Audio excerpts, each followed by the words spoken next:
So today we have a discussion about name, image, and likeness issues in college sports. This has been, the last few weeks. This is November of 2019. This has dominated the headlines just in college sports, but even broader in the sporting world, and in even spilling outside the sporting world into like the discussions of higher education and how sports fit in with it. The purpose of this discussion today is not to try to kind of rehash all of that discussion, or to kind of go over everything about name, image, and likeness. But my perspective has been that conversation has been somewhat narrow in scope so far, and that there are some kind of other things that don't get discussed a lot relating to name, image, and likeness. And I would like to share some of my thoughts on those today. I'm not claiming this is a comprehensive list of things we need to think about, or these are the most important things, but I think that there are 5 things that warrant our understanding. One aspect of the conversation in the last couple of weeks has been that it's been in a lot of ways like a soundbite conversation. Like there's been a lot of people who have been making really strong takes on one side or the other.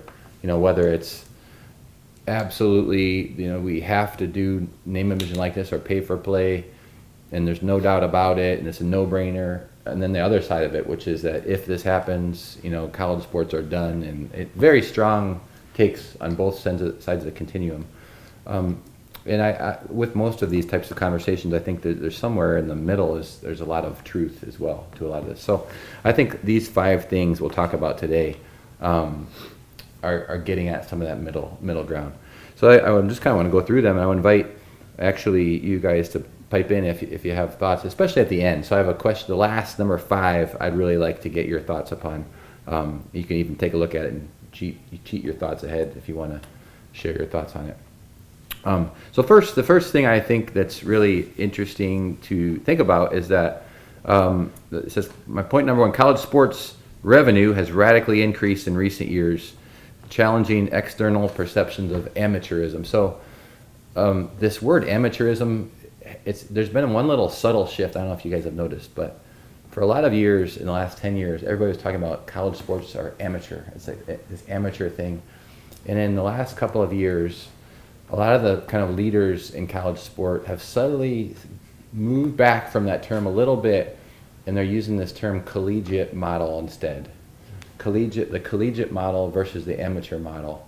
And those are really different things. Like, I mean, it's not that they are mutually exclusive, but the amateur model implies, like, I was just looking at this article in the NCAA magazine about how women's soccer kind of really got started years ago, and how it's, become much more popular. And a lot of the origins of that sport and college sports in general are rooted in this idea of amateurism. Like it's not a big money endeavor. Like it was a very kind of grassroots thing. It sprung up of people playing the game.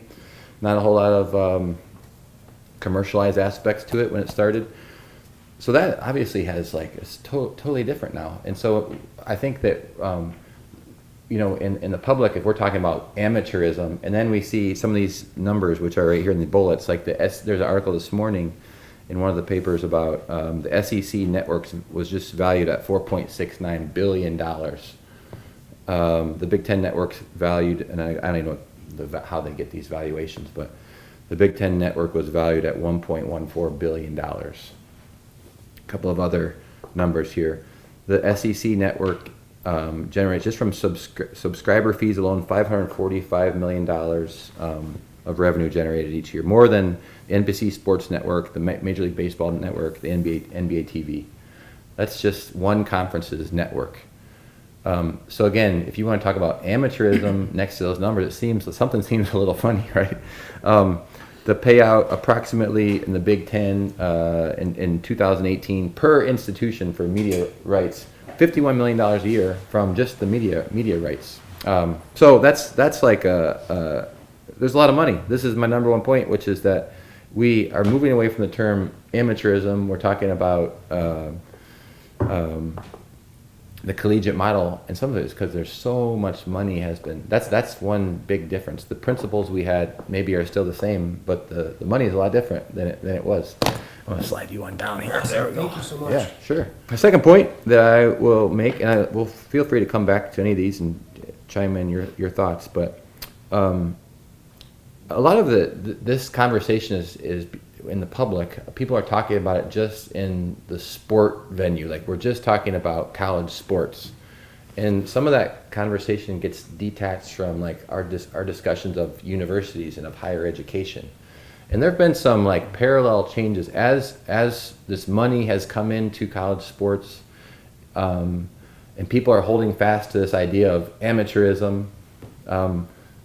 Campuses are saying, what do we do with all this money? Where is the money going to go? They're paying coaches a lot of money. They're building facilities that are really, significant. At the same time, the campuses, the academic sides of campuses are not getting that infusion in other areas, like in many campuses. So, like federal research dollars for research for scholars on campuses are going down. So we have athletic departments getting big paychecks from media, and money coming in for sport. But on the same campuses, we have other people, administrators, researchers who are like in a totally different world in terms of like the support for their work and the value, the external kind of value of their work. So that shapes these conversations. I think when we talk about whether name, image, and likeness, how those changes happen, people need to be aware that even though like public perception, one thing I have here is societal opinions. Like there's all this data about what people think outside of higher ed, and most people are in favor of changes. Like especially if you look at kind of subgroups of the population, a lot of people are in favor of big reforms in college sport. But if you look at the same polls on campuses and like people who work on campuses, there's a huge difference. Like a lot of people don't think there should be athletes getting paid. They don't think they should be. I just had a conversation this morning with a couple of faculty who knew that I have some interaction in these topics, and they expressed grave concern with me that we're talking about this stuff in college sport, that it would kind of undercut everything that it's about. So that, I can have that conversation, and I can go across the street with a different part of campus and have the complete opposite conversation. And I think that's not, I think a lot of people don't kind of know the extent of the division on each campus about this topic. Number three here, a lot of the people who are kind of in favor of pay for play or in favor of the kind of significant reform in name, image, and likeness talk about how the value of a scholarship does not equate to what the value that's generated of what the students do. I think a lot of times those conversations they have not changed over the years. Like that same argument was like some of you guys did college sports and everything, or when you were college athletes, it was probably the same conversation. Like many years ago when I was doing college basketball, that same conversation was being had. But the value of a degree has significantly increased. So, and often we don't hear that as much as well. So, not only like the cost of tuition. So, these are some averages of how much it costs to go to in-state, out-of-state, public institutions, private institutions from recent kind of higher ed research. We're talking it could be $100,000 a year for a kid to go to some of the top private institutions if you all in tuition, room and board, cost of attendance, everything. So a 4-year scholarship could be, we're talking $400,000 for some kids. That's not to be discounted at a lot of private institutions. That is different. That's different from 10 years ago. That's a significant change that is often not discussed in these conversations. The other thing is, if you look at our broader economy, the value of a college degree is higher now than it's ever been before. The need for one is higher than it's ever been before. So this data after the recession, so like about 10 years ago, 08, 09, right, if you think about right after the first Obama election, when the economy, right at the bottom of the big Great Recession, Since that time, there have been, 10 years, 10, 11 years, 11.6 million new jobs in the U.S. Almost all of the new jobs have been created require a college degree. So not only does the cost of what it costs to get a degree much greater now than ever, the necessity of having a degree in this world that we're operating in is greater than it's ever been. So again, that's a difference. That's a difference in this conversation that often I don't think is kind of acknowledged from years past. Okay, two more, and then I want to hear you guys' thoughts.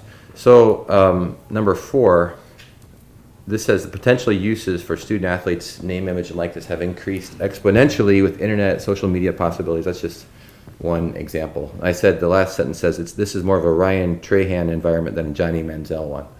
And what I mean by that is that these are two former Texas A&M athletes, student athletes. Ryan, we hear about do you remember the Johnny Manziel? When he was at Texas A&M, he was in the news all the time. But one of the things he was in it for was that he, I believe, there was discussion that he was getting paid or wanting to get paid for signing things, right? For signing autographs or whatever.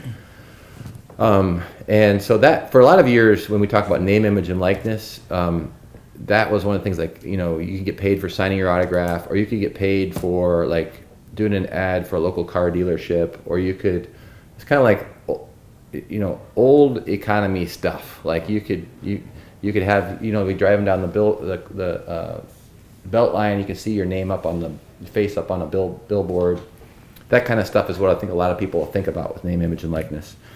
And that's still an issue. Like that's a deal. Like that's something that could happen with it. You could see Tanner's face up on the billboard if some of these changes happen. But even more significant is this, I think, is this other name here. Ryan Trahan was a cross country runner at Texas A&M, and when he was like a high school kid, he started his own YouTube channel and he was really good at it. Like he was an entertaining kind of guy, and he got a big following, and he was talking about running, he was talking about a lot of things. But then he started like selling some products on this before he got to college. Sold like water bottles and like running apparel. I can't remember exactly what he sold, but he kind of monetized his name, image, and likeness as a high school kid, 16, 17 years old. And he was funny. He was like, he got a big following because of who he was. Well, then he was also a really good runner, and he got a scholarship to Texas A&M as a runner.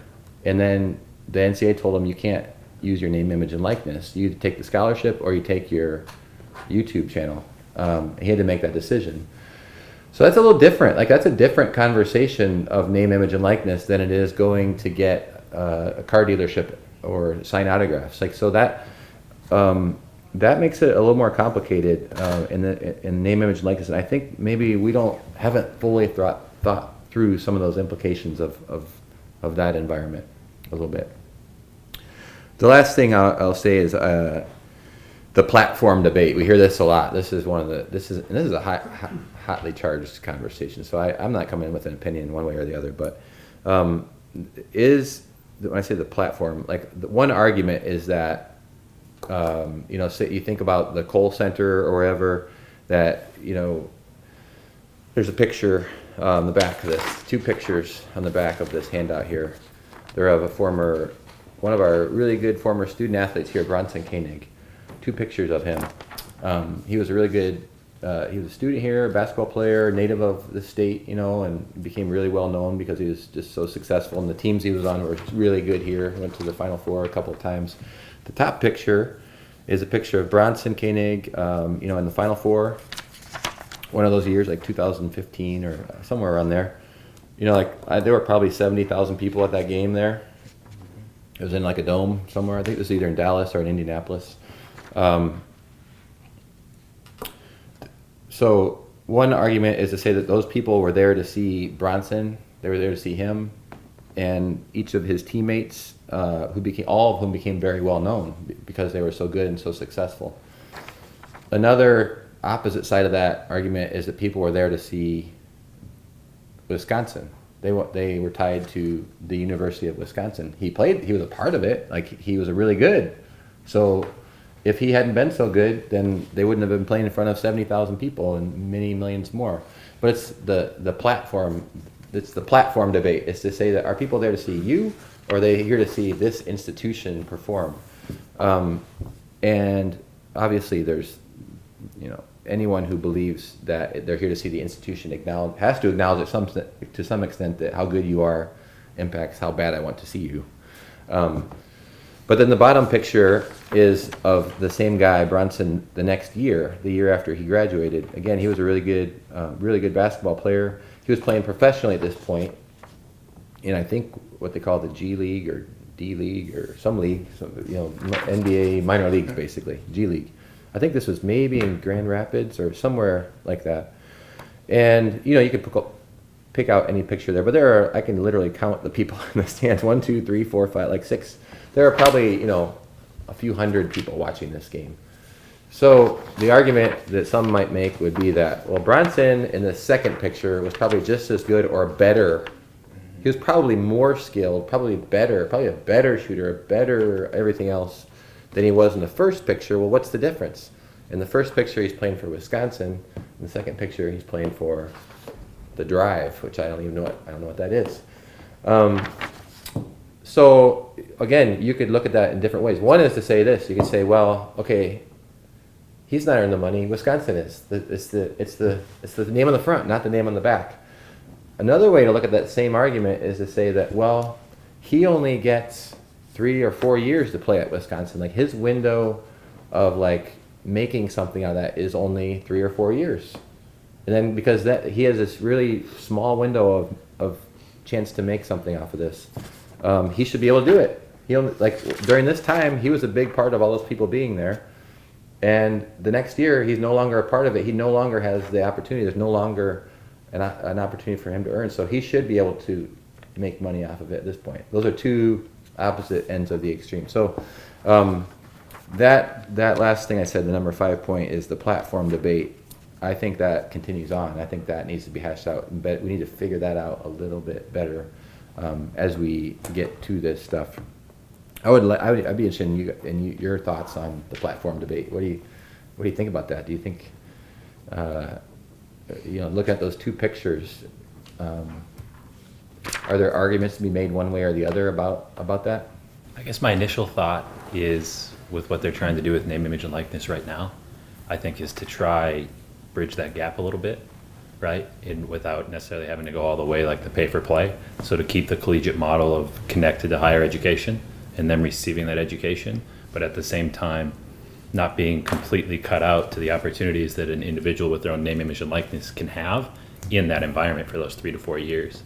And so I think I haven't really necessarily heard it framed this way, but I think done well, it could connect to this, right? It could connect these platforms in a way. Perfectly, probably not. But what are you saying? Are you saying that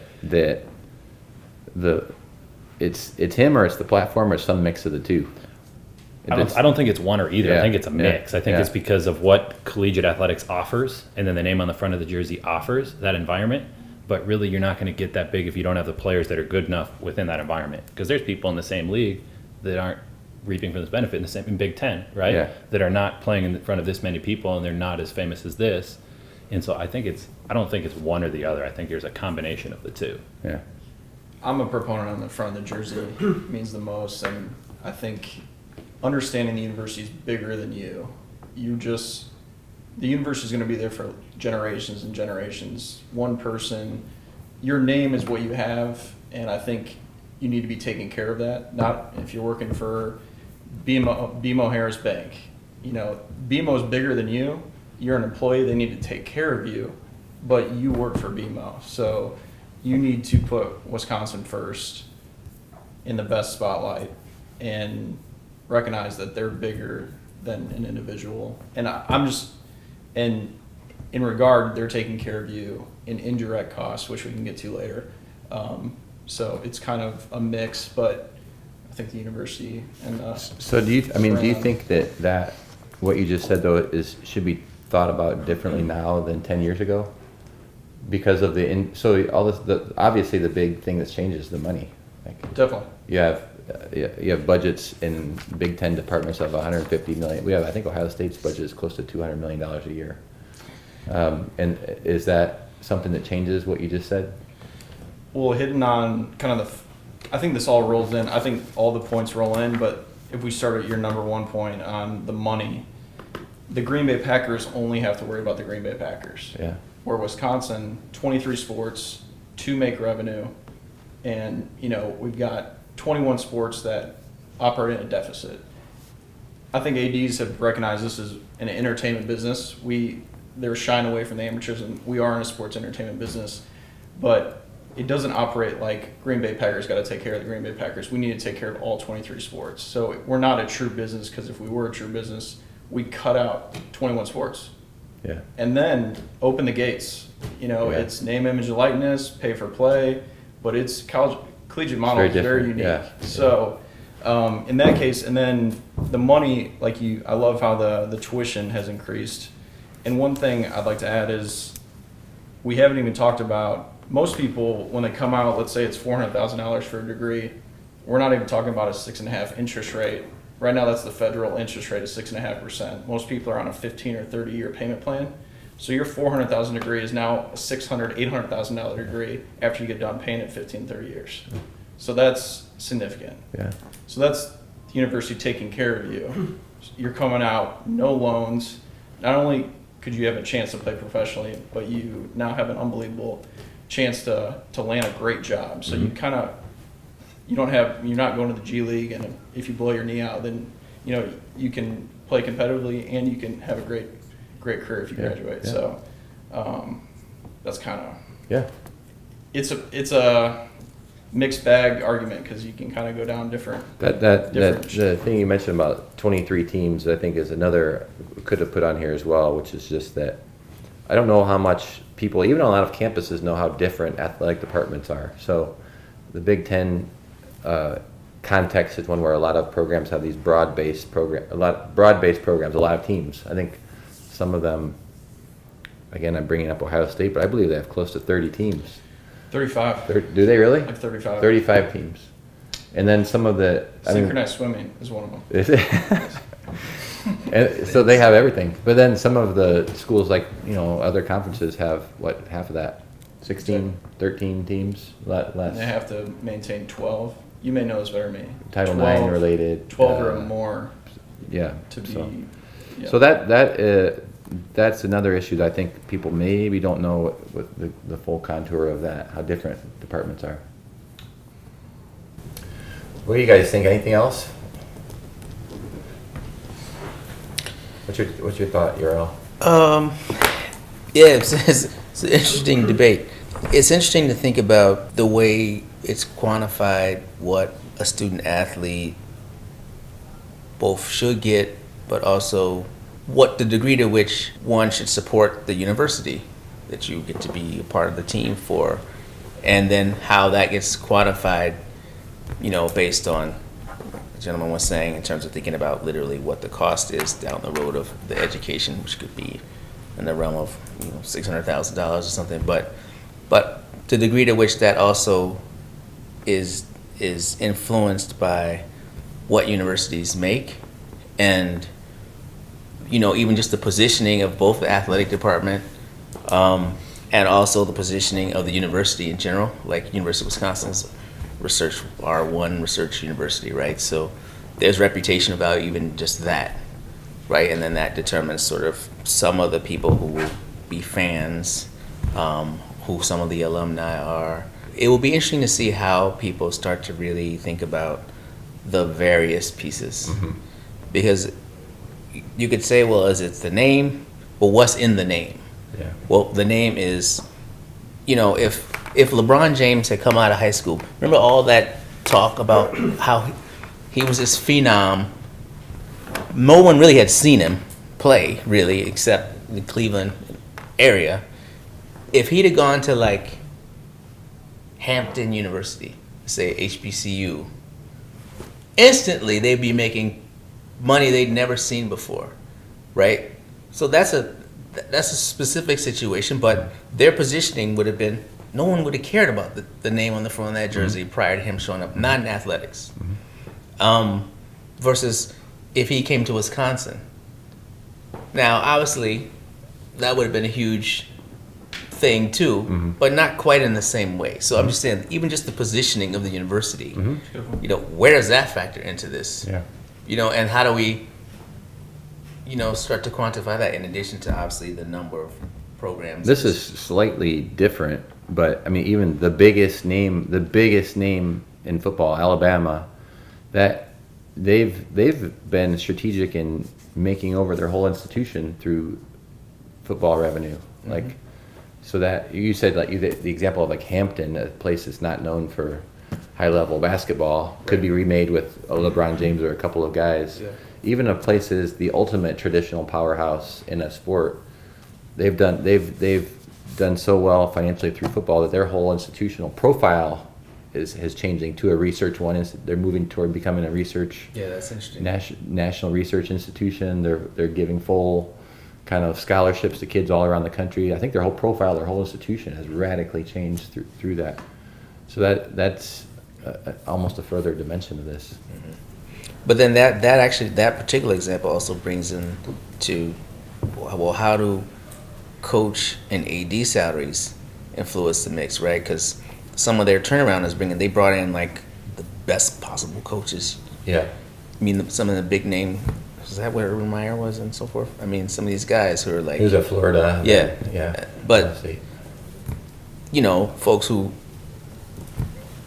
that's an investment too. Yeah, yeah.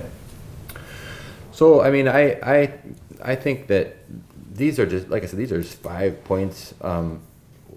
What I think a lot of people are jumping to like how models exactly of how it will look to make it governable, and that we have to do that. But I think there's some almost bigger, fun underlying questions about all of this. About, again, the first term we use, amateurism. Are we even going to try to hold that term anymore? Collegiate model, like, do we need to redefine what that actually means? And then I think these local, they may not have the monetary kind of like implications, but these campus level conversations are going to be really difficult ones, because as strong as the rhetoric on change on the outside, there's an even stronger, possibly internal discourse of like walking back things, like get going less big with athletics, and that's two really different conversations. So To touch on your second point, I like the university facing just financial challenges. I think, and I'd like to get your feedback after, but presidents, each department has meetings at the end of the year, start the year. This is your budget. This is what you need to make. Parking transportation at Wisconsin probably has, you need to make this revenue. And I think they're probably doing pretty well based on how much we're paying for parking. Athletics, you know, obviously every president doesn't want to subsidize athletics. So I think back before TV money came, the goal was just to break even, you know, execute the sports, pay your staff, and we don't want to send money to athletics, just break even. And then athletics started to make more money, which was great. And now there's an influx, so it's a double-edged sword. It's like, we don't want to, we don't want to subsidize athletics. Well, wait a minute, you're making way too much money now. So something's wrong. So it's like, it's a double-edged sword of like, break even or make a little bit, but don't make too much. That's kind of where that's we're at really now. interesting. Yeah. And I think, but education policy analysis, if students aren't signing up for that degree, they may have to close a program. And then you have to think of strategies. How do we boost revenue? I think athletics have done, you know, obviously there's a lot of passion in sports, but we've built a very, you know, specialized sports entertainment business, and it's grown and grown and grown into the numbers we see in point one. So that's the part we need to realize is, does athletics need to send more money back to the university in scholarships, or some departments that are struggling to get them back? Yeah. And that's happening. I mean, it's happening here at some places, but those are few and far in between, the models of people doing that. Yeah.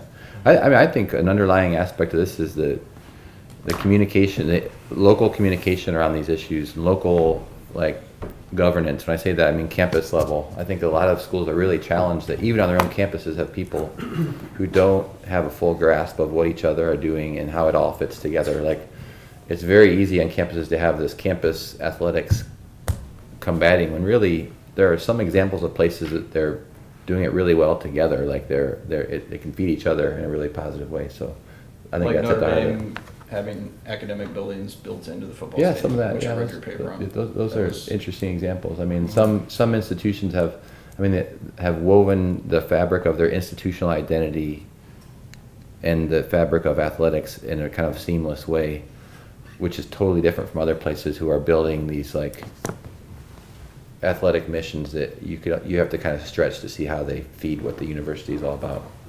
So.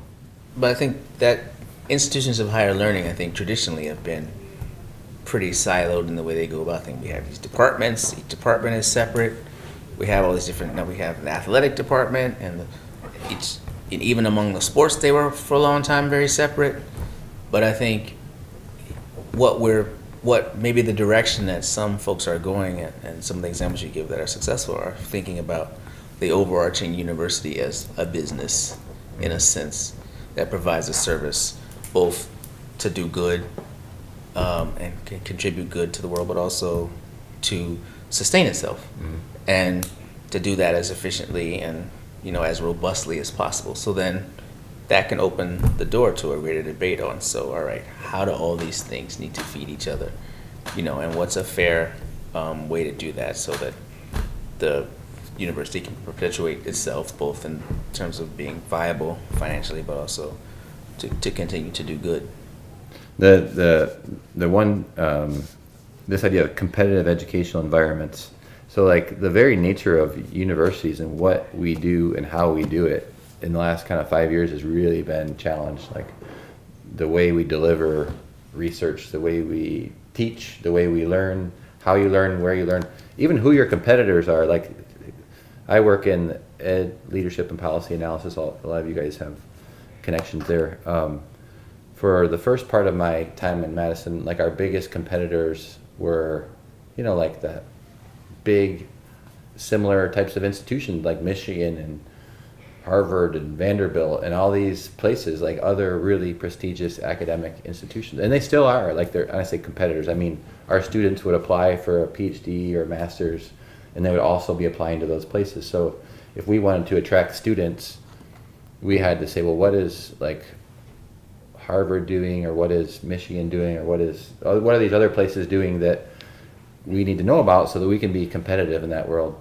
But in like the last recent years, it's not only those schools, but it's also like places that are allowing people to work full time and get a degree without leaving home. It's places that you can do a degree online. It's places that you can go for a summer and get something done and keep living your life. Like, and those institutional profiles are totally different. They may be, small institutions, small, really nimble institutions. They're just different places. They're not the big fancy schools. And so academic departments are having to be kind of entrepreneurial in different ways and think about their meaning in different ways. And it's I think in the world of sport, people probably get tired of me talking about this, but I think we can't overlook the competitive environment in college athletics. There's an entertainment aspect of it. But there's also the professionalized pipeline that leads to it. Kids are professionalized when they're 8, 9, 10 years old. That all is from the time you're that age. Kids are getting recruited. They're getting recruited to club teams all around the regions. They're traveling nationally. They're getting people are paying their parents. People are paying them, to get their services. So why would we expect that after 10 years of that, or 8 years of that, or 6 years of that all of a sudden a kid would expect, now I'm going to step into this pure academic environment for 4 years where everything is the principles of this high institution. Like, that's not realistic. So it's the context around us, and we haven't even talked about like NBA and that kind of stuff, is one that makes it very challenging to hold tight to amateurism as we used to. So these are good. I think we're going to keep talking about this stuff in these weeks ahead, months ahead. I think that toward the end of this year and the beginning of the next year, especially, there'll be a lot of movement in what like institutions will say and what conferences will do, and also what kind of the NCAA, how the NCAA's bigger response takes shape, so.